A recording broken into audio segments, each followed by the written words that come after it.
Hello all, today we're talking about Final Fantasy. Not the whole series, just the original. So in this game, the world is going to hell, and you have 4 heroes that need to recharge 4 orbs with power, or essence, or mana, or whatever the cliché du jour was. And once the orbs are charged, you then get to fight Chaos. Not the concept, an actual guy / demon named Chaos. The good news is, you get to pick your 4 heroes. You have 6 to choose from. 3 of them are useful, 3 of them are useless. The useful characters are Fighter, White Mage, and Black Mage.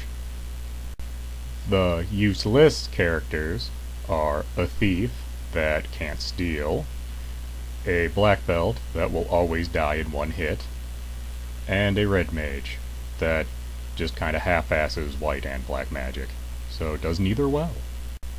So you'll probably just want to take 2 fighters, a white mage, and a black mage. Now the game proper starts, and you need to, very originally, save a princess. A knight of the kingdom has defected, kidnapped the princess, so you need to go kill him. Now, killing him actually causes a predestination paradox, because in killing him, you create Chaos, the final boss of the game, and therefore all the other shit you have to do in this game. So had you not killed him, none of this would have ever happened. But anyway, you bring the princess back, you get an old wooden instrument, and they decide to build a bridge in your honor, because finishing a public works project is totally a reward for saving the princess. So now you go to the next town, and here you find pirates have taken the place over. So you kill the pirates, and you get their ship, because 4 random dudes can totally do the job of a ship full of sailors and sail across the ocean in a ship. You sail the seas and get to a town and kingdom full of elves. These elves apparently don't have any military because they tell you need to go into a hole and find the crown for the kingdom, and then give that crown to an evil elf. So you get the crown, but then you just end up killing the evil elf. And for some reason, none of the elves could actually take care of this. They needed 4 random dudes to show up and do it. For your trouble, they give you a key that unlocks every door in the world. Behind one of those doors is some dynamite. You take this dynamite to some dwarves, and apparently 1 stick of dynamite is enough to make a canal like the Panama Canal. Now you have access to the rest of the world. And you need to find a ruby to give to a cyclops, to get a rod, to kill a vampire, to lift a seal, to kill the Lich King, so you can fill the first orb with power or mana or what have you. It's the power for the Earth Orb, by the way, because apparently the Earth being corrupt leads to undead and stuff.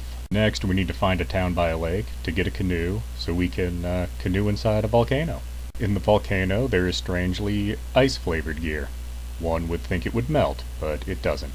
And at the end of this, you fight a Hindu god, and you fill up the second orb with power. Fiery power. Now you need to get an airship, and it is never explained how 4 dudes from a medieval-like era are able to operate a flying machine, but we're just gonna go with it. With this airship, we can go see a dragon about a rat's tail, which for some reason will allow all your characters to become just a little better at what they do. Your fighters become knights and get better at bashing things. All 3 mage types become wizards. The thieves become ninjas, and the black belt becomes a master, which still dies in 1 hit. Having done that, you now need to find a desert, so you can get a plant that lets you breathe underwater. You go underwater, you find a temple, you kill Cthulhu, 3rd orb, filled with watery goodness. Now things get just a little sci-fi, because you need to find a cube to take to the top of a tower, which takes you to what is referred to as a flying castle. Only, from what you can see, it's clearly more of a space station, because everything in there seems to be mechanical, and everything you fight is mechanical in nature. At the end of which, instead of a big robot, there is just a dragon. Kill it, and your last orb is now filled with, wind power, I guess? Okay, now it's the end of the game. You go back to the temple where the knight was at the very beginning, You play the wooden instrument you got. You get transported to a much bigger Temple of Chaos. You fight the 4 major bosses you already fought. Then you fight Chaos, who is, again, the knight you killed in the first place. And the world is saved. Everyone's happy. Everyone's dancing. The end.